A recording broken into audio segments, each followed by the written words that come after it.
Good afternoon. Appreciate y'all being here.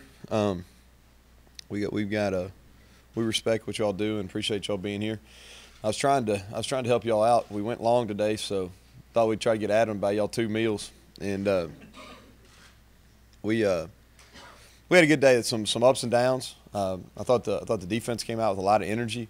And I think that's something that we've got to be able to do is we've got to play on that side of the ball. We've got to play with passion and energy, and they did that. They did that from the first step on. Really encouraged. They had 2 3-and-outs in the first 3 series, ones-on-ones.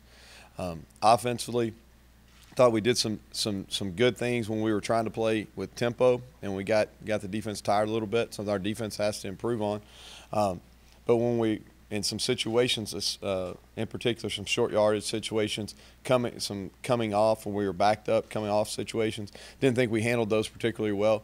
But 7 days in, I like our guys' attitude. We got good kids that have bought in. I've said that from the get-go. This is the highest. This is the third program in a row on the front end, and this has been the highest buy-in from the players that we've had yet. Coaches are doing a great job. We've worked them hard. We've had this is our 4th day in a row of really some physical practices, and I think they've handled those well, and stayed relatively healthy through it all too. But with that said, I'll take questions. What do you like out of the quarterback play so far? Yeah, well, I thought Dallas Tidwell did some really good things today. Thought this is important for us for him to see him make strides. He made one bad decision. That was a pick. He's got to get his eyes in the right place. But I thought he did a good job being in control. Thought Brandon started off a little slow. He's got to take more command of the offense. But I was really pleased to see how he responded to some adversity and played his best football at the end of the day. So that was encouraging moving forward. And then Dontrell Pruitt, he's going to play. He's going to play a good bit. He's a guy that we can play at some different positions. He had some really nice runs. We put him live. I said, hey, Pruitt, do you want to be live or you want to wear a quarterback jersey? He said, I want to go live. So we let him go live, and he made some really positive runs. Where could he play? Yeah, we can play him at wideout some. He's going to play quarterback for sure.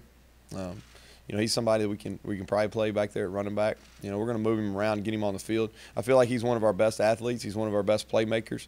And so as a coaching staff, we got to be creative to get him in the game. What does that do offensively to have that type of a weapon Well, we've got to have some guys make some plays when they're not there. Some guys that can make people miss. I think Andre Flakes is a guy. Every scrimmage, every live tackle situation we've had, whether it's spring or in the fall, he's made a bunch of plays. That's encouraging. Pruitt's a guy that can make some people miss. We got some guys on the outside. Brian Holmes, very encouraged to see him make some big plays. Brandon Burks, we know he can play. So, Pruitt, he gives us some versatility for sure. He's a guy that I think that defenses have to account for because he does have the ability to throw the ball as well.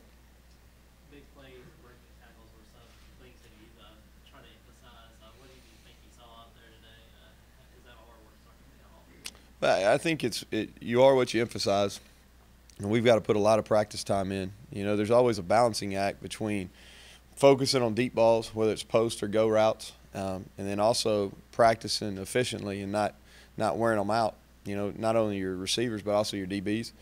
So we've picked and choose when we're going to throw the ball down the field. But we've got to do it because that was one thing that we really got to improve on from last year is our yards per attempt. Part of that's Brandon's got to feel comfortable to take some chances. Some calculated chances. He doesn't need to be a gambler back there, but he's got to take some calculated risk, and we've got to be able to run the ball good enough where if we take a shot, we can come back and get 5 yards. The one thing that I was pleased with from a wide receiver perspective, it's hard to tell in the run game until you watch it on video, but from a wide receiver perspective, I thought we did a good job of breaking through some arm tackles today. Are you surprised about anything on either side of the football? When you're sitting there watching it, it's hard to tell till you go back. I really like, from a defensive standpoint, I think we're growing in confidence over the last 2 days. Thursday was a rough day for the defense. We challenged them, and we've got good leadership over there. Tyler Roberts has played a lot of football at that defensive end position. Garrett Peak is a worker, blue-collar guy in the middle that guys follow. At linebacker, we're starting Justin Lucas, who's a transfer is a guy that they really look up to that's made a bunch of plays. In the secondary, Montrese Kitchens at safety, and LaMarcus Farmer over the course of the last 2 days. He's a guy that's played a lot of football. Not here, but he's played a lot of football, and we've got a lot of youth in his room. And I think he's showing signs of stepping up and responding to some adversity, and those guys are following. So, I don't know if surprise is the best term to use, Ralph, but I am pleased that I think we're gaining some confidence over there, and we're starting not to wilt every time things get hard. One of the things you mentioned on Wednesday was you were curious to see how your young and inexperienced offensive line would do. What do you think you saw in there? Well, they played like young offensive linemen some. No, there were some good things, and obviously I think as Stacy eloquently tweeted out. What'd you say? There's gonna be some good and some bad. What'd you say? What was your quote on Twitter? There's gonna be some good and some bad. You said you were on Twitter. The coaches are gonna say there was some good and there's some bad and there's a long way to go, and I think that's probably accurate. I don't want to give him more credit than due, but that's probably accurate. We on the offensive line, I thought we did some good things. Encouraged by Deontay Cremedy, how he's come along. He's pushed, and he ran with the ones most of the day today. He's got a ways to go, but he's coming. Boring has had a solid camp. We need him to really step up and be able to play that right tackle. Jason Laster is a guy that's got to continue to keep coming. And we need those guys that are consistent. We need Dalton Bennett, and we need Tony Garcia to really be workhorses up there. Those guys got a lot of experience. I think they're talented. I think they're as good as offensive linemen there are in the Sun Belt. So we need those guys to play at a high level. The buy-in factor you keep referencing, throughout the week. What does it mean to buy into the program? No, I just think it's when I talk about buy-in, I'm talking about guys trying to do what we're asking them to do.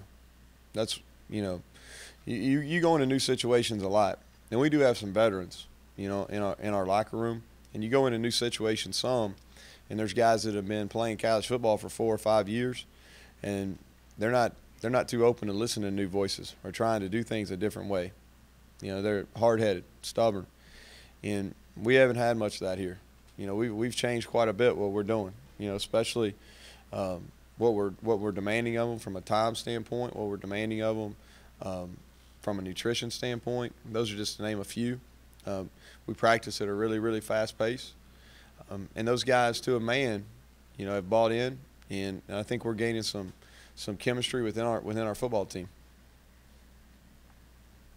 How much is confidence a factor, especially for the defense, based on what's happened the last couple of years? I think that's without question.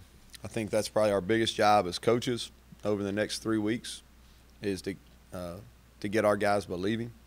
And you can't, the saying goes, you can't achieve till you believe, and we're definitely at that point. We've got to get confidence in all 3 phases, especially on defense. We've got to continue with that belief. And I think Coach Vic said it when he was up here. Good things have to happen for you to believe, and I think there's plenty of good things we can take out of this scrimmage defensively. There were some things we got to work on without question, but there were some real positive signs of guys making plays, and they got to understand that we believe in them first, and then we'll continue to grow. But belief is huge, and I think especially as we get into game prep. For that opening game, we got to instill that in our players.